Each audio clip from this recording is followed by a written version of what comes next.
Hello and welcome back. I'll be continuing my teardown of this engine, taking off all the necessary parts that will be replaced with their aftermarket variants. And here we're starting with the valve cover. Alright, so the next step of this would be to remove the valve cover. Just 4 screws, comes right off. There's also a cork gasket that goes there as well. The next step is to get your head off. There's 4 screws, or 4 bolts I should say. There's one here, here on the outside, and then there's 2 kind of stuck on the inside. Right there, and right there. And you can just take those off with a socket wrench. When putting it back together, if you want, you can use a torque wrench, but most people will just do it to hand tighten. That's what I've always done. I do have a torque wrench, so I might put it back, see if I can find the proper specs online. But once you get these bolts removed, it's just a matter of pulling the head off. And once you have those screws taken off, you can just simply take the head and pull it right off. There's actually a hidden little fun feature step, and that's to get the bolt that you dropped into the exhaust port. Alright, it's important when you want to store your head, you want to put it down on somewhere soft. So I personally just like to set it down on a paper towel on a workbench. It'll protect it, but you don't want to like damage or scar or have any kind of scuffing that could be here or even on this area itself, because these need to be very flat, and it's where that it's creating a seal with the gasket. So you want to make sure it stays nice and flat and not damaged. Now you may be wondering how a camshaft with its different shaped lobes could be affecting the valves in the head. And unsurprisingly, it is all connected through a mechanical system. So as this camshaft sits inside the engine, as you saw when I took it apart, it is rotating and the lobes are moving, and these lobes are going to be interacting with these lifters, which move up and down according to the cam. These lifters are pushing on push rods, little thin pieces of metal which have a designated spot inside the engine. They just simply fit right in. As you can see, I pushed out the lifter, so as the lifter moves up and down, it's going to be pushing on the push rod, and the push rod continue into the head through these ports here, and they come up, I can separate them, they come up through these slots here, and they connect. They have a little hole, you can see, I can't show the underside right now, but it has a little seating where it can kind of grab onto. And as these move up and down, it pushes on the rocker arm, which will be pushing on the valve. And when you push on the valve, it's going to be moving. Let's see if I can do this with one hand.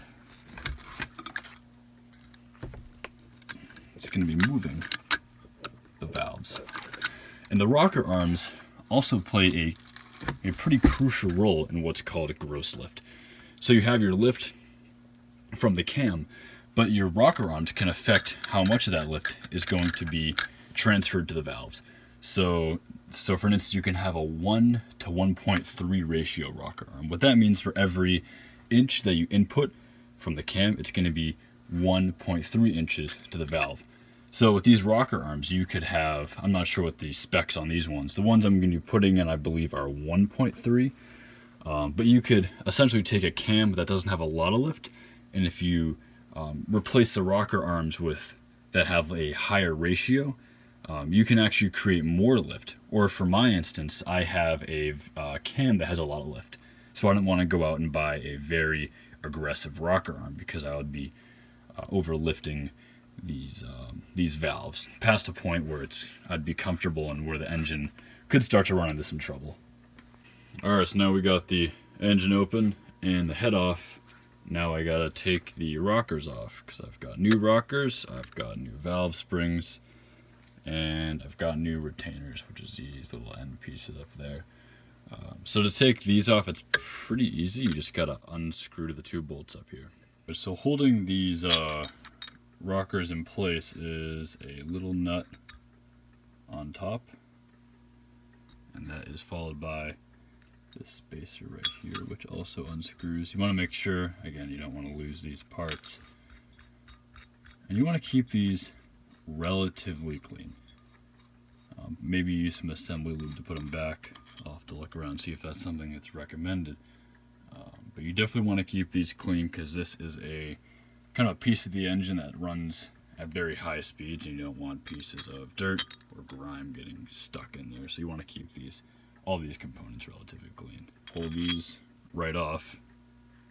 That's the only thing that secures them in place.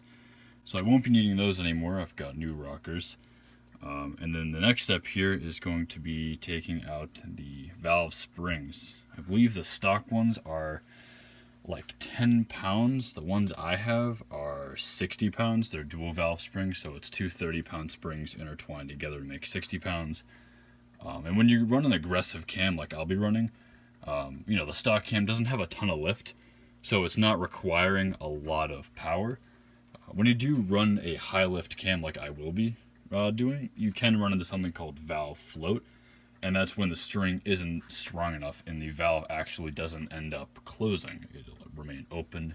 That's why it's kind of floating open. So when I replace these, it'll make sure that valve snaps right shut.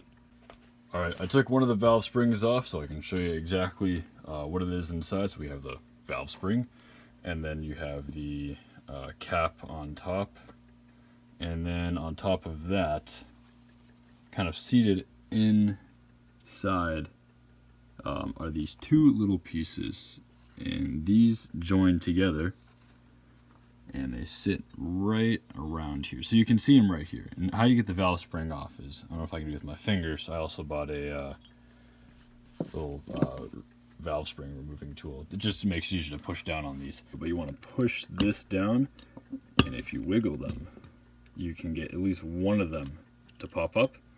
And at that point, there's nothing holding it in or retaining it, so you can just pick it right up and put it right down. Alright, so now that I've got everything cleared out of here, I'm going to do a little maintenance, see if there's anything I need to like wipe up, any metal shavings, anything like that. While I've got this apart, I might as well take a look at it. But after that, I just got to put my new pieces in the engine. It's also worth noting that if you are going to be replacing your valves, this is when you do it, because these valves have nothing to keep them in place, so they can just pop right off. I'm not going to be replacing these valves. I'm keeping them at their stock size, so I'm just going to be putting these back in. So this is where I'm going to be leaving this video off. I've run into a few problems that, quite frankly, I'm going to have to wait a little while to fix, and I want to push these videos out as soon as I can and not have to wait. So one thing I did while off camera was this little kind of cap right here was seated just inside here, and you can pull that right off, especially if you're going to be using improved valve springs. If you are keeping the same stock ones, it is recommended you keep that in there. And one big problem I ran into with the 60-pound valve springs, as I said earlier, these are essentially two springs put together, so you have the smaller one seated inside. And the problem is, if you look here where the stock valves were sitting, they have a bit of a lip here, and that's called the valve seat. And these new valves don't sit flush. So what I have to do is I have to grind that down. Now, you can go online. NR Racing does have a drill bit. It's a very nice drill bit. It's precise. It would work perfectly. You just put it on a drill press, and it's meant to just shave off that portion. Now, personally, it's 140 bucks, I believe. I don't want to spend that much money on a drill bit that I'm just going to use once. And also, I think it'd be a fun challenge to try to do it myself. So I'm going to be continuing this video at my school's workshop, where we have a milling machine, and I'm going to try to see if I can use that to shave out these portions instead of just buying the drill bit. Alright, and that's going to be it for this video. I'm definitely going to be pushing out a few more videos as this series progresses, so be sure to subscribe. If you have any comments or questions, leave them down below. I'd be happy to answer them. And just stay tuned for the next time. Thank you.